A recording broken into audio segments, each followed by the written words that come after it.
Fearless. Chase. Bold. Following. Courageous. Search. I'm Aaron. And I'm Marshall. And this is Undaunted Pursuit.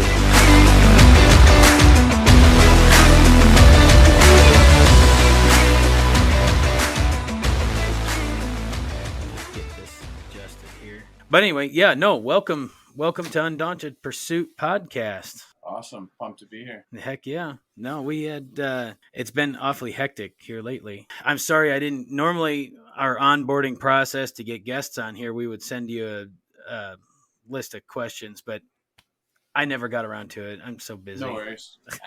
As you can understand.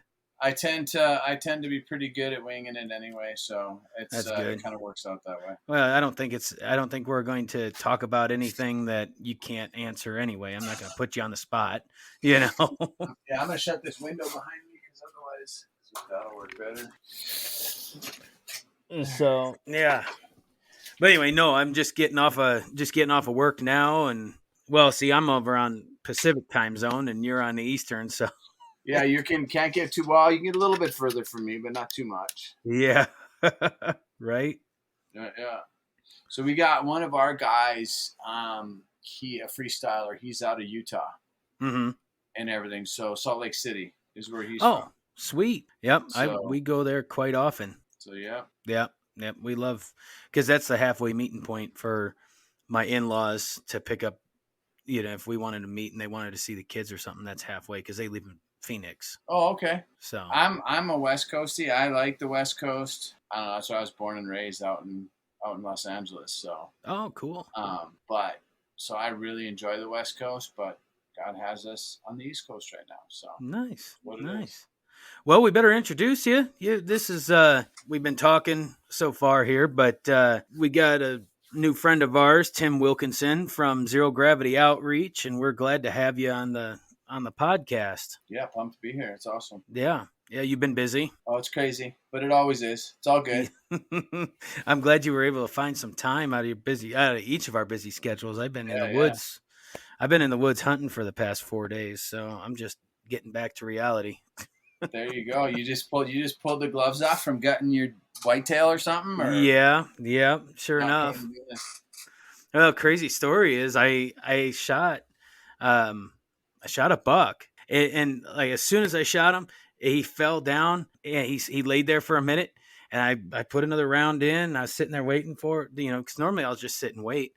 He got up and ran into the woods. We spent 2 hours trying to find him and never did. Yeah, I've had that happen a couple of times. My brother and I, we lived in the UP, Upper Peninsula, Michigan for a little bit. It was one of my last duty stations in the military. Oh, and, yeah. So we started bear hunting, and that kind of turned into a thing where we got pretty good at it. And so next thing you know, we had people calling us to guide. So we've had some pretty interesting stories. Actually, I got a shirt that is a Michigan. I'm not even a University of Michigan fan. I don't really even follow football, but I had this Michigan shirt. One of the things we would do is when we go into our, set up our bait, get everything all situated, we would leave one of our shirts out there so that when the bear would come in, they'd kind of get used to our scent being in there already. So we'd leave our shirt hanging. And we just bring an extra shirt and swap out. And just after we got done working, you're sweating a little bit because you're getting everything ready. So you just leave your shirt hang so then they get used to you coming in. Well, when we came in the next day, I went to swap the shirts out. My shirt was gone from up in my tree stand. And I'm like, I thought the wind blew it away or something like that. Well, we ended up harvesting like a 400-pound bear. Whoa. We tracked it. Like a black bear. We tracked it into the den where he got into. And got the bear out, and then my shirt was in their den. So, dang. So one of the bear got up into my, I don't know if that one did or whatever, but one of the bear got up into my tree stand, took my shirt. So I got this Michigan shirt with all these holes in it from them. Yeah. So that's my Michigan bear shirt. But anyway. Heck yeah, that's a nice one to keep around. You know it. Yep. It's ratted out, it's ripped up, but it's got a good story. Oh, boy. Well, looks like Marshall just joined us. Sweet. Hey, Marshall. Yeah, it's about time you join us. We've been talking here for a little while now. Like 4 hours. Yeah. Well, Oh boy, you're having some connection issues there. That kind of hurts a little bit. All right, man. We'll just run this one without you. We'll talk at you later then. Yeah, because it's really cracking. All right. Marshall is on a work training down in Fort Worth, Okay. Fort Worth area. Okay. So All right. yeah, he doesn't have his usual equipment either. Oh, yeah, I know All how right, that goes. so you were from how long did you were at a duty station then, right? Up Yeah, in in Michigan. In Michigan, Michigan. yeah, I was on a remote duty station. Actually, I was with the National Guard full time there in Michigan. Oh, gotcha. Okay. Yeah.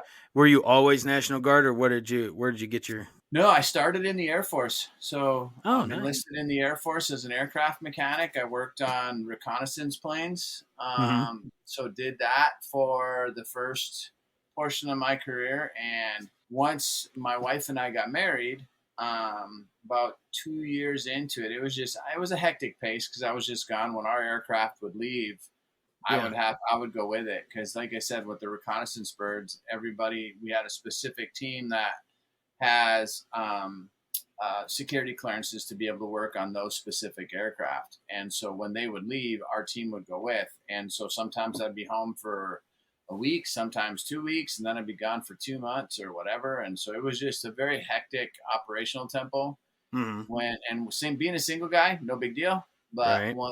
once we got married, had kids, or had our first child, then it was like, okay, we got to make some changes here. So got out of that, started in military police with the National Guard, and Oh, then did nice. that for a little while, and yeah, and that's where I ended up finishing. After bouncing around with the Air Force some How and many? everything like How, that. So how long was that? How many years was that? 23 years total is what I did Oh active boy. duty altogether. So yeah, so I actually ended up retiring from the military. Nice. Yeah. Yeah. Well, you did way more than your time was worth there. Yeah. You know what? It's one of those things where it was 23 years.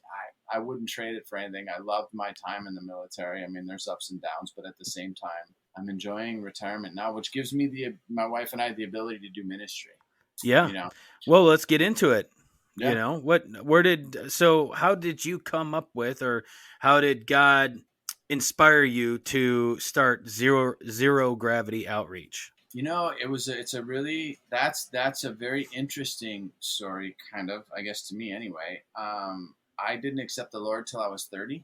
Hmm. So it was well into my military career that I just ended up hitting a wall. Like the world, you have all these expectations. You're this military guy. You're doing all this stuff. So you have all these expectations, all this weight that is on you. And it just got to the point where I hit a wall. And so anyway, long story short, I got to that place.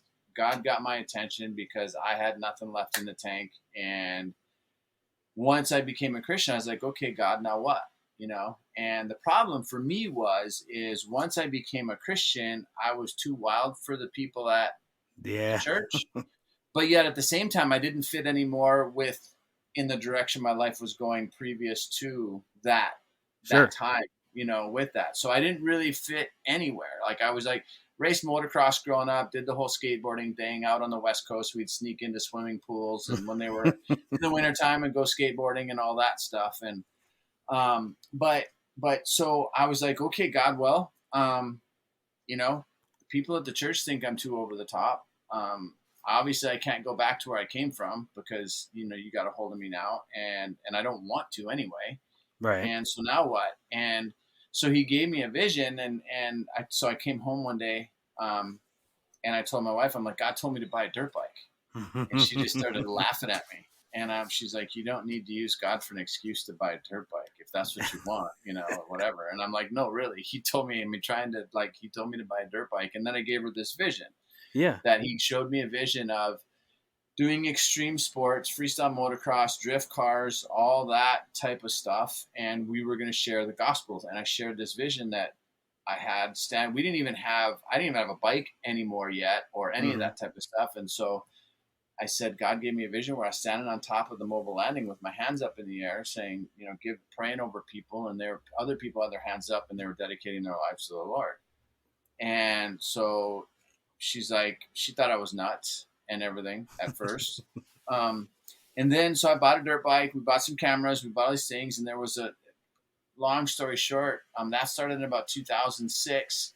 2010 was our very first event when we did with the freestyle motocross and the street bike stunt riding and all that kind of coming together. Mm-hmm. And in 2012, we did our first event. We were at a festival in Wisconsin. And there was probably, at our performance, I don't know, 150, 200,000 people were at this place. It was huge. And so all these people are there. So this some of the people that were typically, my wife is behind the scenes and all that stuff. And then so they said, hey, you stand out in front, watch what's going on, and so you can check it out and kind of see the whole thing. And so here it goes, where all of a sudden I'm standing on top of this mobile landing with my hands up in the air, praying over all these people. And she came up to me after, like, crying, like, "Oh, I'm so sorry. I can't believe I, thought you were nuts," and all this other stuff. And I'm like, well, I'm kind of used to that. Everybody's always kind of told me that. And, but it was, I mean, I guess I say all that, like, zero gravity started from this not fitting in the typical Christian circles, if you want to say that. Like, everybody has this typical, what I found, again, me not growing up in a Christian household. And then, so I didn't have this bubble that was like the expectation of what a Christian looks like or doesn't look like or whatever. So I didn't have any of that with it. Well, and some would say that's a good thing. Yeah, I think, there's its pluses and minuses, because I've had to learn a lot of things outside of that. But at the same time, I don't have any of these preconceived notions of what a relationship with God looks like. Right. You know what I mean? So it opens up an awful lot of doors where when God says, when I read, God says all things are possible, I'm like, okay, all things are possible. I don't have this box that says, well, this is and this isn't, and this is why this is, or this is why this isn't. If God says it's possible, and I just figure if it's in his will, then gloves are off, let's go, And that's really how it ended up when it came down to it. And everybody, so then everybody at the church, when I started saying, hey, I believe that God's calling us to reach those people that are like me, the unchurched, the ones that have fallen through the cracks, the ones that everybody else just thinks is too over the top or done this or done that. God's calling us to minister to those people. And I said he wants to use extreme sports. Everybody else within the Christian community where we were at, anyway, at the time, they just said, we don't see it. And I'm like, well, that's okay, because I do. And we're just still going. And we went for it, and now it's grown to the point where we're all over the country, partnering with churches and groups and just going into these communities and these places, reaching the unchurched, reaching the ones that people would say have fallen through the cracks. That's awesome. And, I've had that conversation here lately. I just did a podcast not too long ago and brought up the fact that, when Moses was interacting with God on the mountaintop, he had to put him in a crack because he couldn't look upon the face of God and live. Well, the wording live would be, it kind of means that he couldn't continue to be normal, relatable, right. And so that's what that means. And I've since then had a bunch of different conversations regarding that, as far as, he wants those people just like you to be, he needs you to be relatable. If you were to look upon the face, had Moses looked upon the face, he would have been changed so dramatically that he wouldn't be relatable to anybody. So it's awesome that that God would take a person like you in extreme sports. He needs you to be relatable to that crowd to expand his kingdom. Yeah. Well, he built me a certain way to do a certain thing. Like me, I wasn't that guy. Like, part of us, what God's motivated us to do is two things. One is to reach in, is to encourage people within the church to live. And what does that mean? You know what I mean? It doesn't mean, a lot of our experience when I've walked into different places where you got people kind of hanging their heads or whatever, and like, oh yeah, I'm a Christian, and just like, I'm just kind of doing, you know what I mean? Like, their heads are kind of hanging a little bit. And I'm just like, yeah, that's not what No. That's not my place, right? That's not what I want to be. I'm rolling into church playing. Like, now I didn't listen to Ozzy Osbourne anymore. I put up the AC/DC, all that stuff. I got that. But I started rolling up with Skillet and 1,000-foot Crutch. And, I'm cranking that stuff, rolling into the parking lot at church. And everybody's like, whoa. Like, I'm just like, well, God says to go for it. So let's just go for it. Let's take the gloves off and take this thing for a ride. Exactly. Yeah. We're gonna go as far as we can. And now, people are like, you guys are just crazy. And it's like, well, yeah, but God loves crazy people, which is where the whole hashtag comes to, where all of a sudden we're like, all of a sudden one day when I said that, I was like, God loves crazy people. And I was like, hey, that's kind of a thing. But he wants people that are crazy for life, like crazy to be willing, like what other people would say, you guys are crazy because you're taking it to that whole next place. Right. Well, I mean, he wants us to live. Christianity's difficult in a way, but he doesn't want us to be, what's the word? It's not supposed to be boring. Yeah. And that's why I love what you do, is that you make Christianity fun. Yeah. Well, it's not supposed to be passive. It's kind of like God wants, it's like anything. When you look at it, he wants full commitment. I remember the first time when I first started hitting freestyle ramps, and so I'd rode dirt bikes, I'd done all that stuff, but freestyle is a whole nother level. It's a whole different place, right? Mm-hmm. You're hitting this 8-foot, 2-inch ramp.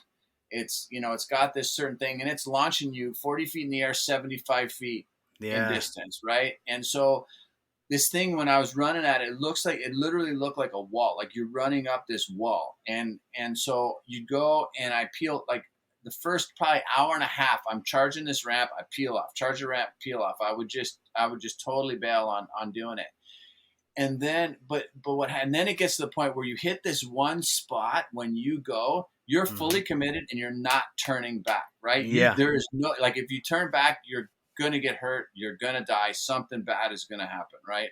Yep. At the very least, a hospital ride. And so I got to that place, fully committed, hit the ramp, and I came up short, and I crashed really hard, but I jumped back up, and I was so excited that I did it. I didn't even check my bike. I just picked it up, brushed everything off. I went and hit it again. The point is that God, he's just looking for full commitment, and he's even though we may come up short, he's going to take us the rest of the way, like, because he's called us to that place. Yeah. I know exactly what you're saying. Oh yeah. That you telling that story reminds me of, back when we were kids. I grew up riding. I had friends that rode, and, I never did any motocross. I always been a pretty big guy. I have, I skateboarded in high school. And then I fell into the, riding dirt bikes and 4-wheelers and all that crowd. We actually had a neighbor that built us a 12-foot tabletop. There you go. Yeah. Well, and here I am jumping this thing on a bear tracker, a Yamaha bear tracker. And just like that, I hit it wrong, and I went off the side. And instead of landing it, I ran off the side and flipped it, but I was committed. But that's what happens. You get to the certain spot where no matter what you do, you're going over it. Like, you're committed. You, in your mind, in your heart, and everything about you, you are doing it. You're making it happen. And that's really what God's looking for. He's gonna provide. He's gonna call. He's gonna give you a call. He's gonna put a passion on your heart, right? He's gonna give you this thing, and even though everybody else may think it's nuts, everybody else thinks it's crazy, God is gonna confirm it in one way, shape, or form, and then he's looking for full-on commitment, knowing full well that we're gonna come up short. Mm-hmm. He is gonna. I call it like God's legal gambling, right? It's like really, that's kind of what it almost feels like. It's like. Yeah. You throw everything out on the table, and you're going to come up short, and he's just going to make up the difference. That's just what happens. Which is, and the beauty of it is now that's come full. That's materialized to this place where my wife and I, and a bunch of other extreme sports guys, get to travel the country doing what we love to do, with the purpose of sharing who Jesus is and what he did in our life. That's awesome. And so it's not, your ministry is not just dirt bikes, right? No, we do freestyle motocross, drift cars, street bike stunt riding, where you sit on the handlebars and ride wheelies. Mm-hmm. A four-wheeler, we have a four-wheeler that will ride. I think our record is we've got 10 people on it riding wheelies on our four-wheeler. Oh, man. 10 people on it riding a wheelie. Supermoto, which is a dirt bike with street bike tires. Okay. And then trials as well. So Yeah. we have trials bikes. Guys they're just basically like billy goats on a dirt bike. They can climb up the backside of a van or a bus. I had a friend that did that. Yeah. Yeah. So we include that type of stuff. And then we have a 15,000 watt sound system that we Mm-hmm. bring with. And so we have a full DJ and an LED video wall. So it's really, the whole idea is just to have a full on shock and awe Jesus experience. That's awesome. And so it was you and your wife Mm-hmm. initially to begin with. How big was your crew, and how big is your crew now? It started with probably, I don't know, it started with probably 2 or 3 others. Mm-hmm. And then it grew to like 4 or 5. Now we're at people, dang, we got people all over the country, and it just depends. So it depends on where we're at and what we need to bring. But I would say there's probably 15, 16 people that are part of what we do. Not necessarily all at the same time do we go. Right. It just depends on what's what, but there's probably 15 or 16 of us. Oh, nice. That go and ride. Like, we have our rig and our gear stationed in Georgia, just outside of Savannah. Mm-hmm. And then what we'll do is we'll go wherever, we got events scheduled this coming year in Montana. We got some in Minneapolis, St. Paul already coming up for 2023. So we'll just take the rig, and then some people will drive in with their bike or whatever they're bringing, and other people will fly in because we have stuff on our rig, that they'll just jump on and ride and stuff like that. Yeah. How hard is it to find venues? Initially it was pretty challenging because the extreme sports evangelism wasn't a thing. Right. So to get them to wait a minute, what are we bringing here and what does that look like? It didn't, you know what I mean? It didn't resonate. A lot of people just had a hard time really digesting that. But now we're getting calls from all over the place, saying, hey, why don't you kind of come? And it's still kind of where they don't necessarily, until you really see it, you can watch it on the videos, you can do that. But when you're there and you see people's hearts just blow wide open, because we're not there to tell anybody what to do or what not to do. Yeah. We're just there to say, hey, God loves you.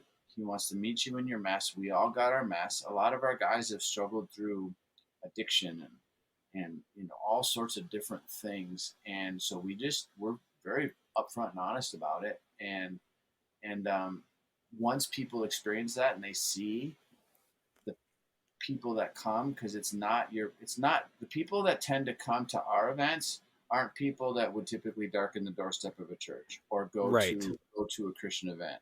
But they will come to watch someone backflip a dirt bike. Yes, they will.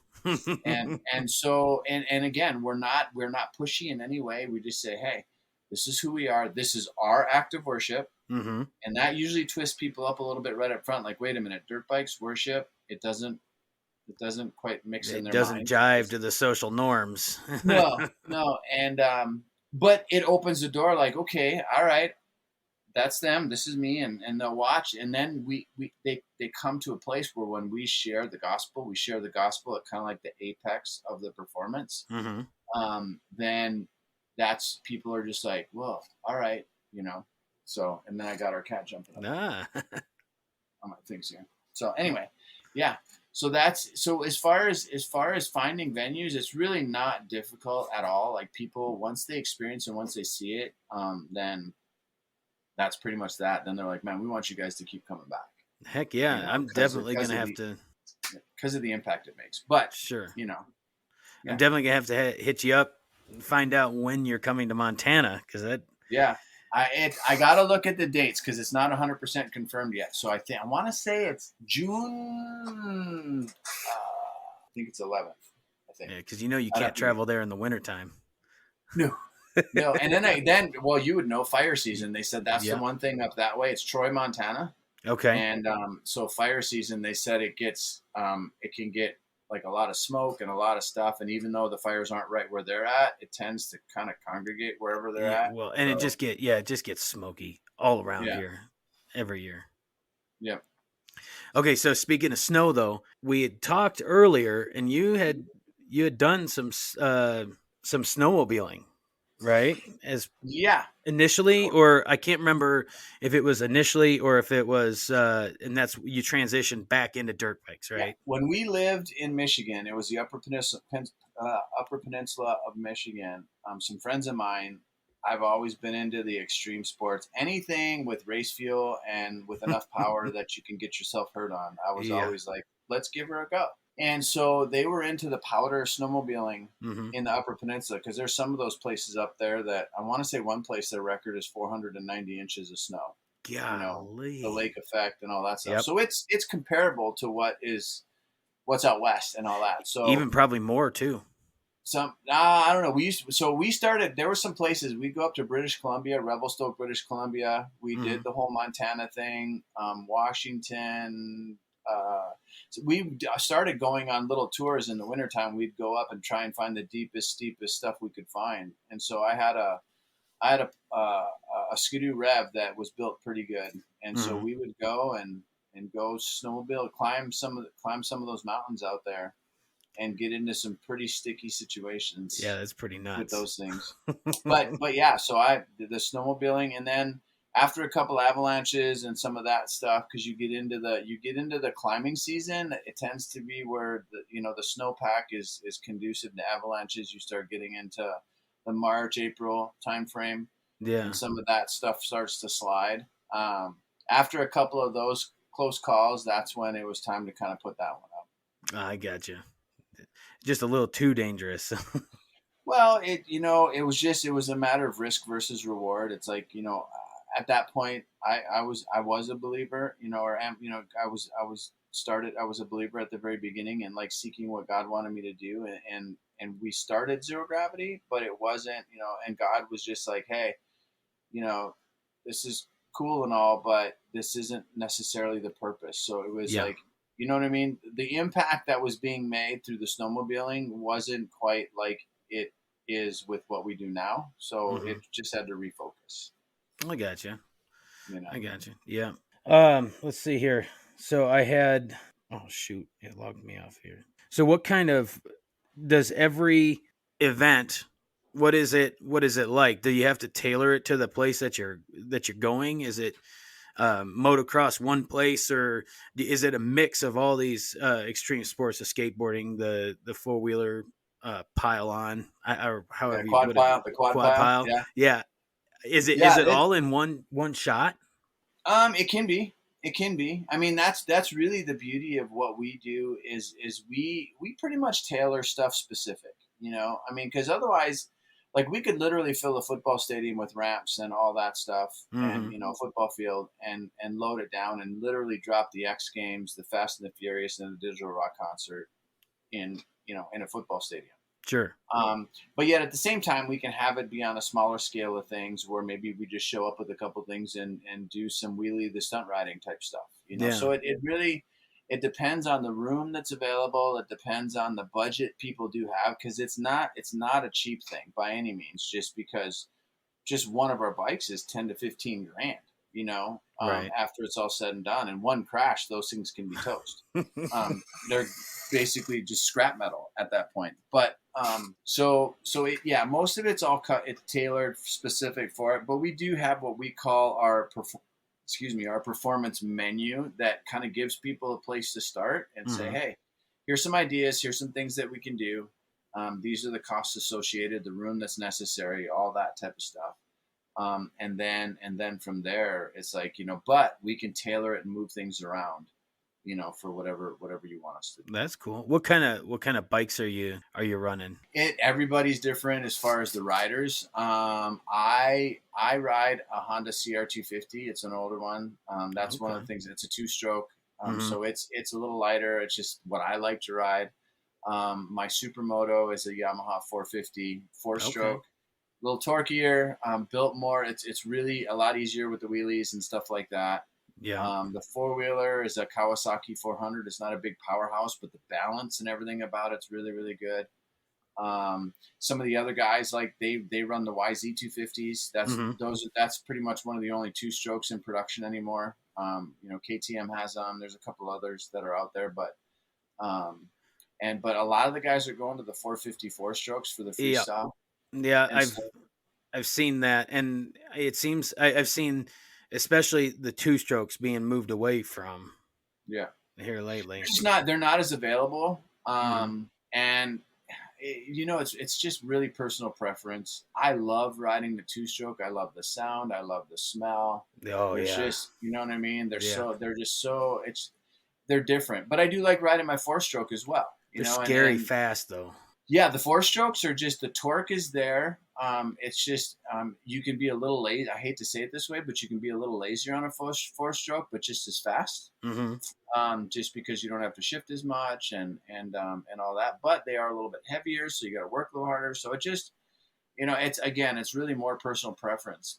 But the newer 450s are just monsters. They're just monsters. And there's actually some of these electric bikes. There's one, and I can't remember the name of it. A typical 454 stroke is probably in the 65 horsepower range-ish, something like that, which is pretty decent for the power to weight. And this one electrical bike, and I can't remember the name, it's 80 horsepower. Jeez. 80 horsepower. And it's stupid fast. Is it a Husky? No, it's a British company. This year is the first year that they're making them, and it's just really, it's really making an impact. I think there's people that are kind of standing off, just waiting to see how the company does and if it's going to be reliable and stuff like that. But the power and everything, there's nothing that's going to touch it. Just the speed comparable. Well, the speed you're talking, it's 15 to 20 horsepower more than any other production dirt bike that's out there. So the power is just insane, and it's immediate power. Oh yeah, like a typical, even a two-stroke. You have to get to a certain RPM to get to that power band, that power band and all that. A four-stroke is a lot broader. Like, you still have a certain thing, but it's really, really wide, where there is no torque curve on an electric bike. It's all there or not. Like, it's as soon as you roll on it, it's instant. Like, it's there. And that's crazy. I would love to ride one of them. Yeah, I'm looking forward to getting on one. I'm looking forward to it. Yeah. So. But that's the direction the industry's going. That's a direction a lot of things are going. I'm gonna be bummed when there's no more. But that won't be in my lifetime. I'm still gonna ride my two-stroke. I love the smell. That's exactly what it is. It's the smell. Yeah. And the sound. It's like a chainsaw on steroids. Like it's like a monster chainsaw on steroids. And there's something when you hear one of those two-strokes just singing. It's like, yep. Yeah. So that reminds me of talking about all that. I had the first time I got on to, I don't know what it was. Maybe it was it was just a buddy of mine. His dad worked on. They just had all kinds of fun little toys. You know, his dad would fix up something. It was the first time I got on a 450. My goodness, that thing was huge. Huge and fast, and easy to ride, but you got to respect them because you can get a really false sense of security on one of those bikes. Yeah, and if you just gas it, it would jump on you. Yeah. Yeah. So yeah, I don't know. It's one of those things. It's just an awesome thing when it comes to all like just the extreme sports, all the stuff put together where God just allows you to live a life that is beyond what you even think is real. I think of one of my life verses, I guess, is where 1 Corinthians 2:9 that says, "No ear can hear, no eye can see, no human mind can conceive what God has for those who love him." And to be able to take a goofball from Los Angeles and be in a place to where I get to do, not that life doesn't have its struggles and its ins and outs, but at the same time, still be able to each and every day go, wow, God is so good. Yeah. And you're still actively riding, right? Yeah. I don't do freestyle anymore. I quit jumping a few years back. I crashed in our yard, and you gotta ride. It's one of those things that you gotta be on every day. Like, you gotta be riding pretty much every day to keep your skills sharp, everything about it. I wasn't doing that. I decided to start hitting the ramps again. My wife was out in the yard. I crashed in the yard when she was out there, and she turned around and said, "Are you okay?" And I'm like, "Yeah." And she's like, "My bike was wadded up pretty good." And then she's like, "Are you done with that yet?" I'm like, "Yep, I think so." So I'm gonna have to turn in my flight suit on a dirt bike in for now. I do the wheelies and the stuff on the ground. Like there you go. But yeah, but I still get to ride a lot. I still go out and ride moto. I still, I may hit the ramps every now and again, but not 75 feet like the other guys are doing. Right. Stuff like that. Let's leave that for the younger bucks. Yeah, leave them for the young pups. So where do you see then? What's your goal for the ministry long term? We're expanding. See, the thing is what God's called us to do is to expand beyond just going and doing event-based ministry. Continue to use the attention-getting power of extreme sports, but really focus a lot on partnering with the local church and local faith community organizations that want to see the unchurched and the ones that have fallen through the cracks reached.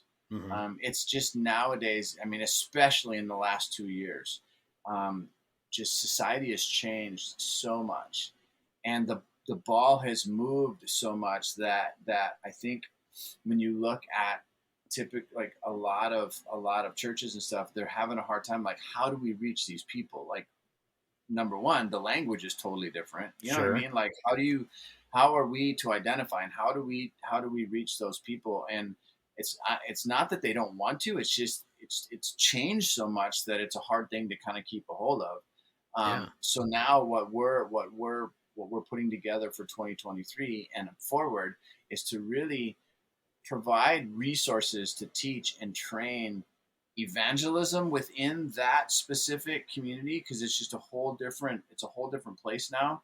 But at the same time, the discipleship, what does that look like based on the community that's out there?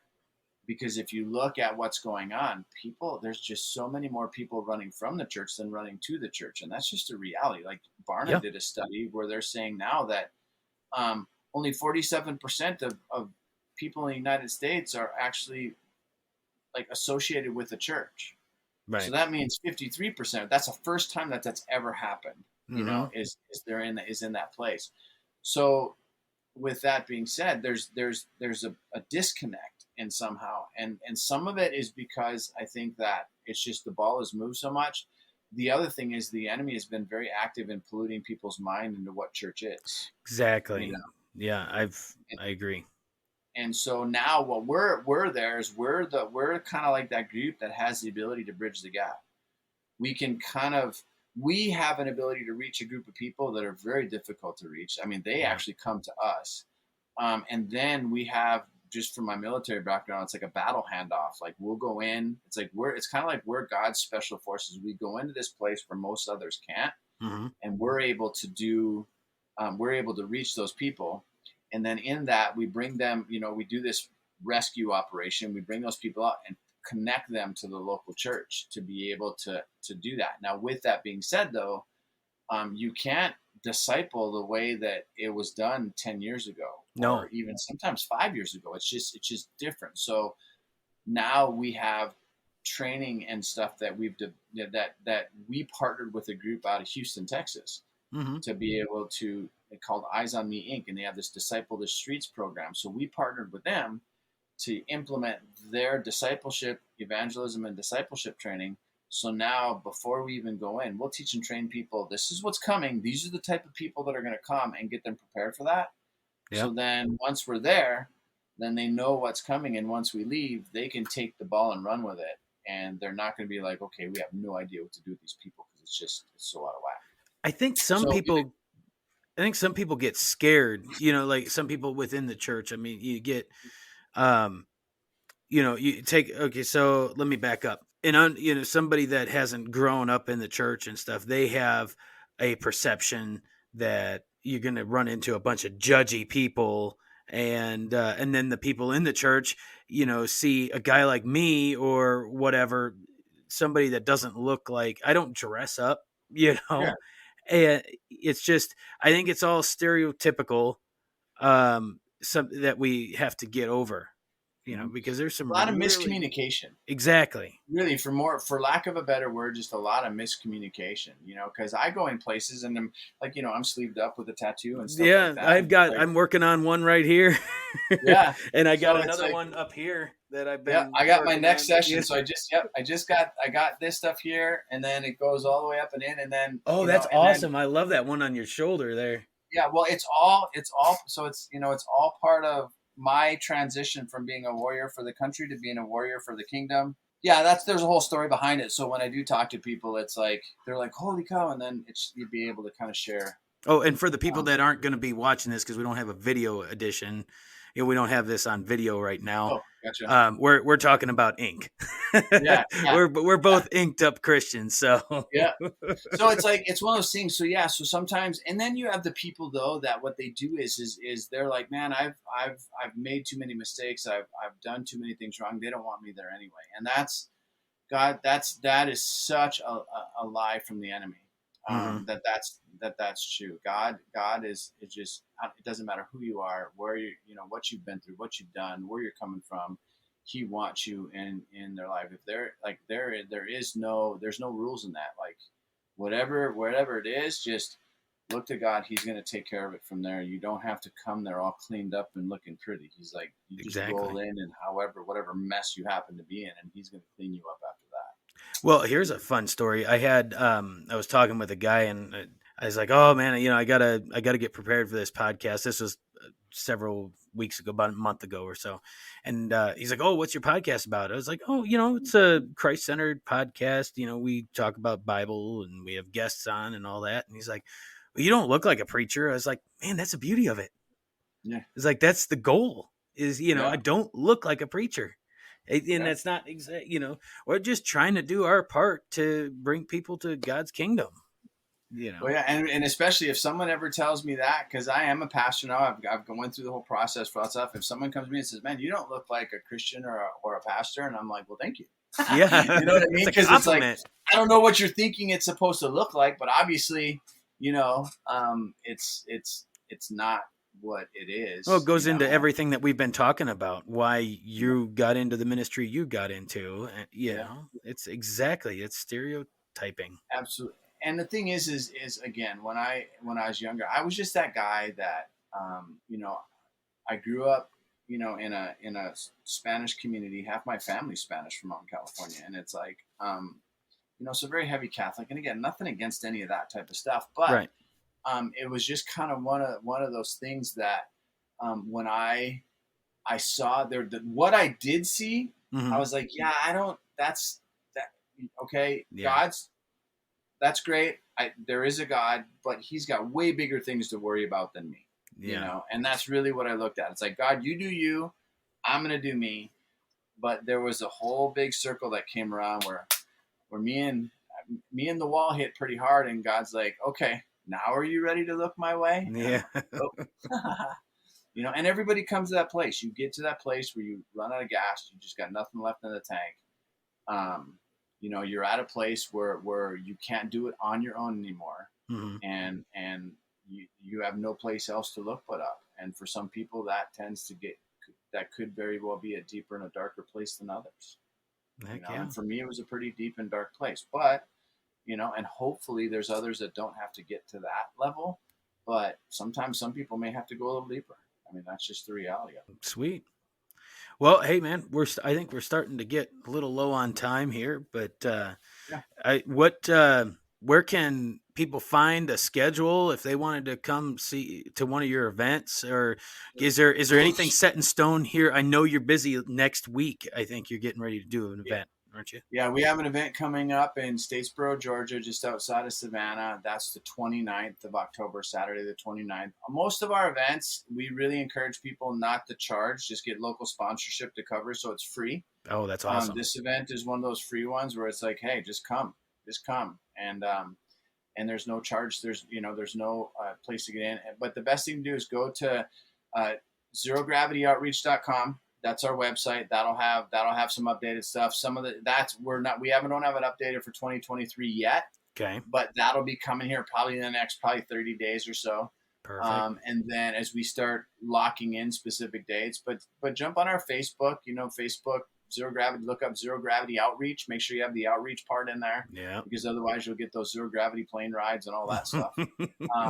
But go to Zero Gravity Outreach on Facebook or Instagram, and then you'll be able to kind of follow and see what we got rolling. Perfect. Yeah, that's awesome.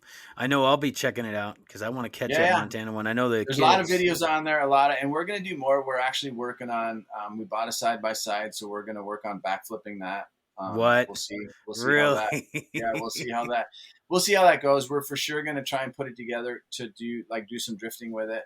Our 800 horsepower drift car is a bit on it takes a lot of room and it makes it difficult because it's just very specific places. So the side-by-sides with the drifting is a lot more conducive to more places that we can use it. That's going to be interesting. What are you going to have to reach up on the handle? Well, now if you're getting like I'm thinking of a mule side-by-side. No, this one's a Yamaha. The one we bought, they have an e-brake. It's a shift, like it's a sequential shift. So you don't have like you don't have where you have like an H pattern shift. Mm-hmm. It's basically you push it forward and you shift through the gears, 5 gears, just like you would a normal car. Gotcha. But instead of like moving it up and to the right or whatever, you just keep yanking it back and it just keeps going through the gears. Oh, well, that's pretty sweet. So it's a sequential shift. So it has a clutch. It's just like driving a little car. But it's like we have this one tuned to where it's probably 105 to 110 horsepower to the ground, and it's really small, really light, and it sounds like a Formula One race car. So no way. I meant to ask you before we get off here. Are you guys doing all the work yourselves? Do you guys do all the tuning and everything yourselves, or? For the most part, yes. Yes, we do all of our own building, all of our own fabbing. As a matter of fact, our semi that we have, we bought a semi, cut it in half, stretched it 10 feet, built it specifically for what we needed it for. So everything we have, all of our ramps and all that are very, like, we build our own stuff just because it's very specific. That's awesome. And most places, it's just they don't deal in that. There's very few that do that. Our suspension now gets sent out to certain places to get done. And then there's one mechanic that I use specifically around here when it gets to certain places, transmission type stuff or whatever. I send that stuff to him and then he handles that because he's really, really good. And he knows what we do. So he just sets it all up that way. But as far as most of the maintenance, we do it on our own. Sweet. All right, man. Well, I think we'll get to wrapping this up. Thank you for being on here. I love what you guys do, and I want to encourage everybody listening to check out Zero Gravity Outreach. Anywhere Tim said to go, I'll post a link in the description and on all of our Facebook if you follow that. Check out the event coming up in Georgia. Georgia, right? Yep, Georgia, Statesboro, Georgia. Heck yeah, there you go. Park, the 29th of October. There you go. So, yeah, thanks for being on. I love that. God loves crazy people, doesn't he? Yes, he does. Yes, he does. Yeah. We look forward to seeing whatever you guys come out with, and I'm anxious to see it. I know my kids would just fly off the hook for that stuff. Oh, and people do. They lose their marbles. But that's the beauty of it. I mean, we're just there to have a good time, and we tell everybody else, hey, you can have fun too. You don't have to jump dirt bikes, but God wants you to get crazy and have fun. Yeah, well, if I show up at one of those events, I'd want to jump it. I'm still kind of. And there you go. If you do, then get the video camera out because it's gonna be YouTube worthy. Oh heck yeah! I don't know how well I'd probably break something, huh? That's why it'd be YouTube worthy. Yeah. All right, guys. Well, Tim, thank you. This song coming up, you guys. At the end of this episode here, Anthony Morris just posted a new single. So enjoy it, listen to it, go download it, and we'll see you guys next time on Undaunted Pursuit Podcast. Bye. All right. Take care, man. Hey, guys, and thank you for listening to Undaunted Pursuit Podcast. Give us a good rating on iTunes, good review, leave us 5 stars, and follow us on YouTube. Click that subscription bell. Keep up to date with the newest episodes. And don't forget to follow us on other social media outlets such as Facebook, Instagram, and Twitter. And if you ever have any questions, don't hesitate to email us at undauntedpursuit@gmail.com and go to our website at undauntedpursuit.podbean.com. And don't forget, if you like what you're hearing, go to Patreon, follow us on Patreon, subscribe to our channel there. There's a small tier for donations. Any help, any support, this podcast is made possible by you, the patron. We thanks for listening. We'll see you guys next time. See ya. We're waiting for the next big thing that we hope will satisfy.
horses waiting.